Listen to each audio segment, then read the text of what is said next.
Hi guys, तो अगर आप ऑप्था प्रैक्टिकल के लिए जा रहे हो तो ये सारे इंस्ट्रूमेंट पढ़ के ही जाना। ये सारे इंस्ट्रूमेंट जो एग्जामिनर के फेवरेट होते हैं वो डेफिनेटली पूछते हैं, और उससे क्या क्या इंपॉर्टेंट वाइवा क्वेश्चन जो कि वो पूछते हैं और जो कि उन्होंने मुझसे पूछा भी था, तो वो सारे क्वेश्चन मैं तुम लोगों को बताऊंगी। तो ये वीडियो लास्ट तक देख के जाना, it will be very helpful for you guys.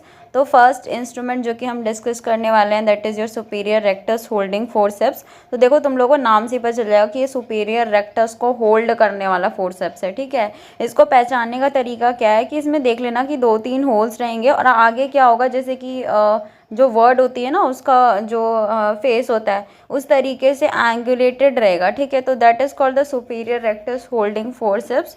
तो इसका फंक्शन क्या होता है, ये होल्ड करता है जो आपकी सुपीरियर रेक्टस मसल होती है ना, एक्स्ट्रा ऑक्यूलर मसल होती है, तो उसको होल्ड करता है ड्यूरिंग द कैटरेक्ट सर्जरी। देखो, मोस्ट ऑफ द इंस्ट्रूमेंट जो ऑप्था के यूज़ होते हैं वो कैटरेक्ट सर्जरी में डेफिनेटली यूज़ होते हैं, क्योंकि ऑप्था में बहुत ज़्यादा तरह की सर्जरी नहीं हो रही है। ठीक है ना, और the ocular procedure to stabilise the eyeball, like अगर आप कोई भी प्रोसीजर कर रहे हो तो आपको आई बॉल को स्टेबलाइज करना पड़ेगा, तभी आप वो कर सकते हो। अब मूव करते हुए आई में तो आप नहीं कर पाओगे सर्जरी, तो इससे क्या होता है कि आप उसको फिक्स कर देते हो, स्टेबलाइज कर देते हो। तो इसमें कहा जा रहा है कि कौन सी मसल को कॉमनली हेल्ड करते हैं ड्यूरिंग द कैटरेक्ट सर्जरी, तो वो आपका सुपीरियर रेक्टस मसल्स है जिसको कि होल्ड किया जाता है।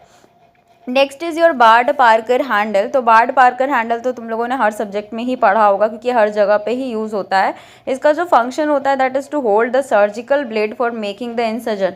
लाइक यहाँ पर क्या होता है कि ब्लेड को अटैच कर दिया जाता है, जिस भी नंबर का ब्लेड अटैच करना है, और उसके बाद इंसर्जन लगाने के लिए इसको यूज़ करते हैं, ये जो बीपी हैंडल होती है। ठीक है, तो इसमें कौन सा ब्लेड कॉमनली यूज़ होता है बीपी हैंडल का ऑप्थेल्मोलॉजी में? भाई ये क्वेश्चन बहुत इंपॉर्टेंट है, पूछा जाता है। ठीक है, तो अच्छे से याद रखना कि जो नंबर 15 ब्लेड है वो यूज़ किया जाता है तुम लोग के ऑप्था में सबसे ज़्यादा मोस्ट कॉमनली। ठीक है, तो इसको याद कर लोगे अच्छे से। Next instrument is your universal wired speculum. Universal wired speculum को किस तरीके से पहचानोगे? भाई ये बहुत ही यूनिक है, डेफिनेटली बहुत ही आसानी से पहचान लोगे।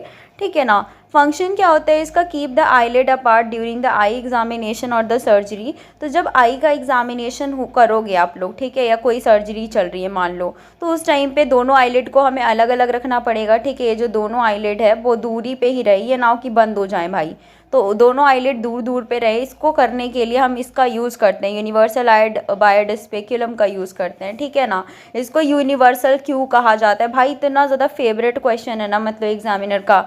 This is called the universal because it can be use in the both I. ठीक है, इन द बोथ आई। ठीक है, वेरी इंपॉर्टेंट स्टार मार्क जो वाइवा क्वेश्चन है। उसके बाद एक और क्वेश्चन इसमें पूछते हैं कि what are the type of speculum. 2 type का होता है, बायर्ड स्पेक्यूलम होता है, सॉलिड ब्लेड का भी हो सकता है। ठीक है ना, एक तो ये होता है कि थोड़ा बायर टाइप में बना हुआ है, सॉलिड ब्लेड वाला बना हुआ है।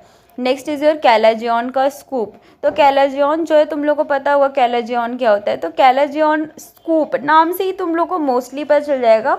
ऑप्था के इंस्ट्रूमेंट इतने टिपिकल नहीं होते। ठीक है, नॉर्मल सी मेटल की ब्लेड रहेगी, आगे जो है छोटा सा गोला बना रहेगा मेटल का। ठीक है, इस तरीके से पहचान जाओगे। इसका फंक्शन क्या होता है? कैलाजियन स्कूप, तो इसका मतलब कुछ स्कूप करना है ना, use to scoop out the granulation tissue और the content of the chalazion after the incision.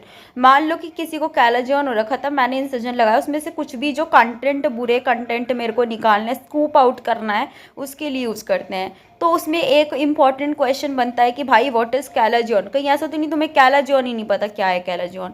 तो एग्जामिनर का फेवरेट क्वेश्चन है इससे कि क्रोनिक लाइपोग्रैनुलोमेटस इन्फ्लेमेशन ऑफ मेबोमियंस ग्लैंड। ठीक है ना, तो उसको हम कैलाजियन कहते हैं, बहुत ही फेवरेट क्वेश्चन है। तो जैसे ये इंस्ट्रूमेंट अगर तुमसे पूछा जाएगा, उसके बाद डेफिनेटली मोस्ट प्रोबेबली तुमसे पूछा जाएगा कि भाई ये भी बता दे कि कैलाजियन होता क्या है। ठीक है ना, तो इसको याद करके जाओगे। Next is your chalazion clamp. Chalazion clamp क्या होता है? ठीक है, इस तरीके से देखने को मिलेगा। देखो बहुत ही यूनिक है, एक सॉलिड ब्लेड रहेगा, एक फेनेस्ट्रेटेड ब्लेड रहेगा, बीच में स्क्रू लगी रहेगी। तो ये स्टेबलाइज करता है तुम्हारे आईलिड को and provide the hemostasis during the chalazion surgery. भाई जब नाम में कैलाजियन है, इसका मतलब कैलाजियन में कुछ तो करने वाला है, तो इसका काम होता है कि आईलिड को स्टेबलाइज करने का और प्रोवाइड करना हीमोस्टेसिस, है ना, ज़्यादा ब्लीडिंग ना हो उसके लिए यूज़ करते हैं। तो वाइवा क्वेश्चन ये होता है कि कौन से साइड ऑफ क्लैंप जो है वो कंजक्टाइवा को फेस करती है। तो ये जो रिंग वाला साइड होता है ना, ये कंजक्टाइवा को फेस करेगी, ठीक है, ये कंजक्टाइवा को फेस करेगी। तो यही आपका क्वेश्चन है। उसके बाद नेक्स्ट होता है हीट कॉटरी। भाई हीट कॉटरी तो हर जगह यूज़ करते हैं, नॉट अ बिग डील। तो इसमें आगे क्या होता है ना, छोटा सा ये बल्ब टाइप का लगा होता है, ठीक है। तो इसको किस लिए यूज़ करते हैं, कॉटरी को किस लिए यूज़ करोगे, कॉटराइजेशन के लिए। What is cauterisation, controlling of the bleeding during the surgery, है ना, कोएगुलेशन करा के और ब्लीडिंग को रोकना, उसके लिए यूज़ करते हैं।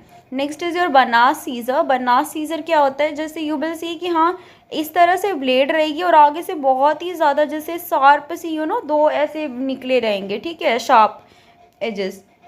तो इसको बोलते हैं हम लोग बनास सीजर। बनास सीजर का फंक्शन क्या होता है, फाइन सीजर होती है use for the delicate intraocular cutting, है ना, कितना ज़्यादा फाइन सीजर है भाई, बिल्कुल ही ऐसे रहती है एकदम, है ना। तो इस तरीके से शार्प रहती है। तो डेलिकेट जो इंट्राओक्यूलर कटिंग के लिए यूज़ करते हैं, जैसे कि मान लो मेरे को आइरिस की सर्जरी में यूज़ कर सकती हूँ, कैप्सिलोटोमी करनी है या एंटीरियर सेगमेंट का कोई प्रोसीजर करना है, तो उसके लिए हम लोग यूज़ करते हैं बनास सीजर को। Next is your muscle hook, ठीक है, मसल हुक है। तो मसल हुक का क्या सीन है कि मसल हुक जो होती है, देखो इस तरीके से रहेगा और ये नीचे की तरफ रहेगा, ठीक है ना, ये नीचे की तरफ इस तरीके से रहेगा एंगल। तो इसको याद करना है कि ये तुम लोग की मसल हुक है। तो मसल हुक का क्या फंक्शन रहेगा, कॉमन सेंस वाली बात है कि मसल को कुछ पकड़ेगा या जो भी है। तो hook and isolate the extra ocular muscle during the squint surgery. तो जब स्क्विंट की सर्जरी हो रही होती है तो एक्स्ट्रा ऑक्यूलर मसल को अगर आइसोलेट करना है तो उसके लिए हम यूज़ करते हैं। आपसे पूछा जा सकता है कि भाई एक्स्ट्रा ऑक्यूलर मसल्स कौन से होते हैं जो कि कंट्रोल करते हैं तुम्हारे आई मूवमेंट को। तो क्या क्या एग्जाम्पल होते हैं एक्स्ट्रा ऑक्यूलर मसल के, भाई कमेंट बॉक्स में लिख के जाओगे, क्योंकि ये बहुत ही इंपॉर्टेंट क्वेश्चन है, कौन कौन से एक्स्ट्रा ऑक्यूलर मसल्स होते हैं। Next is your wire vectis. Wire vectis को ईजिली पहचान लोगे, एक ब्लेड रहेगी, उसके एक हैंडल रहेगा, एक छोटा सा ऐसे ना वायर्ड से ऐसे बना हुआ गोला टाइप रहेगा। तो फंक्शन क्या होता है इसका, to deliver the lens nucleus in extra capsular cataract extraction. तो जब एक्स्ट्रा कैप्सुलर कैटरेक्ट एक्सट्रैक्शन की सर्जरी होती है तो जब लेंस को डिलीवर करने के लिए, use to deliver the lens वाला न्यूक्लियस, ठीक है ना, तो लेंस का जो न्यूक्लियस है उसको डिलीवर करने के लिए यूज़ करते हैं एक्स्ट्रा कैप्सुलर कैटरेक्ट सर्जरी में। क्वेश्चन पूछा जा सकता है what is extra capsular cataract surgery, ठीक है, और इंट्रा कैप्सुलर कैटरेक्ट एक्सट्रैक्शन और एक्स्ट्रा कैप्सुलर कैटरेक्ट एक्सट्रैक्शन में क्या डिफरेंस है, आईसीसी और ईसीसी में क्या डिफरेंस है, कमेंट बॉक्स में लिख के जाओगे, बहुत ही इंपॉर्टेंट क्वेश्चन है। Next is your what is vectis. Vectis का मतलब क्या होता है, भाई ये मुझसे पूछा गया था। वैक्टिस का मतलब होता है ना लेंस एक्सट्रैक्शन इंस्ट्रूमेंट, है ना, लेंस को निकालने के लिए कोई भी इंस्ट्रूमेंट होगा तो उसके लिए हम वैक्टिस वर्ड का यूज़ करते हैं। Next is your कॉर्नियोस्क्लेरल forceps. तो कॉर्नियोस्क्लेरल फोर्सेप्स क्या करता है, उसका फंक्शन होता है ऑफकोर्स कॉर्निया से रिलेटेड रहेगा, तो होल्ड करेगा कॉर्निया को, स्क्लेरल टिश्यू को ड्यूरिंग द सर्जरी, ठीक है, ड्यूरिंग द सर्जरी उसको होल्ड करेगा। तो इस तरीके से तुम लोग देखोगे एक हल्का सा एंगल रहेगा, ठीक है, फोर्सेप्स की तरह दिखाई पड़ेगा। तो this is your कॉर्नियोस्क्लेरल forceps. Function क्या रहेगा, इसमें क्वेश्चन ये आता है कि भाई टूथ फोर्सेप्स ही यूज़ करते हैं आई सर्जरी में, क्योंकि बेटर टिश्यू ग्रिप चाहिए हमें, आंखों को अच्छे से पकड़ के रखना है, ठीक है ना। स्प्रिंग कॉर्नियल सीजर क्या होती है, स्प्रिंग कॉर्नियल सीजर देखो जो वन्ना सीजर है, और इसमें कंफ्यूज नहीं होना है, जो स्प्रिंग कॉर्नियल सीजर मोस्टली रहते हैं ना उसमें साइड में से छोटे छोटे होल्स रहेंगे, ठीक है ना, और इतना इस तरीके से आपके मतलब इसमें भी शार्प एजेस रहेंगे, क्योंकि हमें क्या करना है, कॉर्निया को कट करना है। तो कॉर्नियल इंसिजन को या डेलिकेट कॉर्नियल कटिंग के लिए हम इसको यूज़ करते हैं।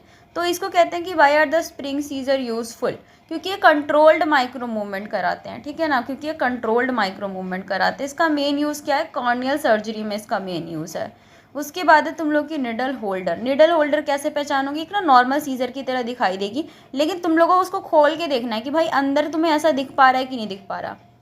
अंदर ना अगर इस तरह से तुम्हें दिख रहा है कि हाँ देखने में कि आपके जो है ट्रांसवर्स और हॉरिजॉन्टल बहुत सारे इस तरीके से मार्किंग है, तो that is your needle holder. Needle holder का फंक्शन क्या है, सर्जिकल ब्लेड को होल्ड करने के लिए ड्यूरिंग द सूचरिंग, है ना, सर्जिकल निडल को होल्ड करने के लिए ड्यूरिंग द सूचरिंग, तो उसके लिए यूज़ करते हैं, नाम से पता चल रहा है needle holder.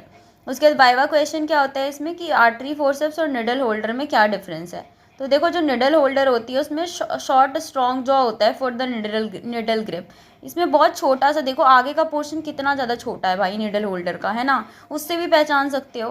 Common ophthalmic suture material कौन सा यूज़ करते हैं, ये क्वेश्चन पूछा गया था मुझसे। 10-0 नायलॉन का यूज़ करते हैं, ठीक है, ये याद करना है। नेक्स्ट है तुम लोग की आर्टीरियल फोर्सेप्स। देखो आर्टीरियल फोर्सेप्स कैसी है, उसमें ना ऐसे ट्रांसवर्स वो बने रहते हैं, उसके अंदर खोल के देखोगे ऐसे ट्रांसवर्स तुम्हें दिखेंगे serrations.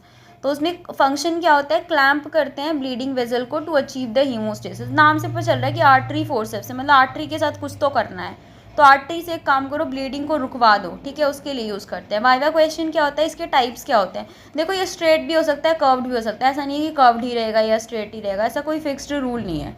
Next is your fixation forceps. Fixation forceps बहुत ही यूनिक होता है, क्योंकि देख के पता चल रहा है कि कुछ होल्ड करने की बात हो रही है, कुछ फिक्स करने की बात हो रही है ना, तो उसके लिए यूज़ करते हैं, देख के पहचान जाओगे। होल्ड करता है आई बॉल को स्टेडी ड्यूरिंग द सर्जरी। जब आई बॉल को मुझे होल्ड करके रखना है सर्जरी के दौरान, उसके लिए यूज़ करते हैं। कॉमनली कहाँ यूज़ करते हैं भाई, most of the surgery, cataract surgery में मोस्टली चीज़ें यूज़ होती है, जिसके नाम में कॉर्निया वॉर्निया आ जाए वो एक अलग बात है। उसके बाद है इरीगेशन एस्पायरेशन कैन्युला।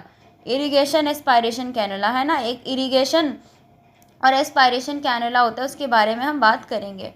तो इसमें जो ये वाला एंड होता है वो इरिगेशन के लिए होता है और ये एस्पायरेट करने के लिए होता है, ठीक है। तो इसको याद करना है, ये पूछते हैं कौन सा इरिगेशन वाला पोर्शन है, कौन सा एस्पायरेशन वाला पोर्शन है। फंक्शन क्या होता है, रिमूव करता है तुम्हारे कॉर्टिकल मटेरियल को, irrigate the anterior chamber during the cataract surgery. ले दे कि भाई कैटरेक्ट सर्जरी में मोस्टली चीज़ें यूज़ हो रही हैं, जो भी अंदर का मटेरियल तुम लोग को निकालना है, एस्पायरेट करना है, इरीगेट करना है एंटीरियर चैम्बर को, उसके लिए यूज़ करोगे।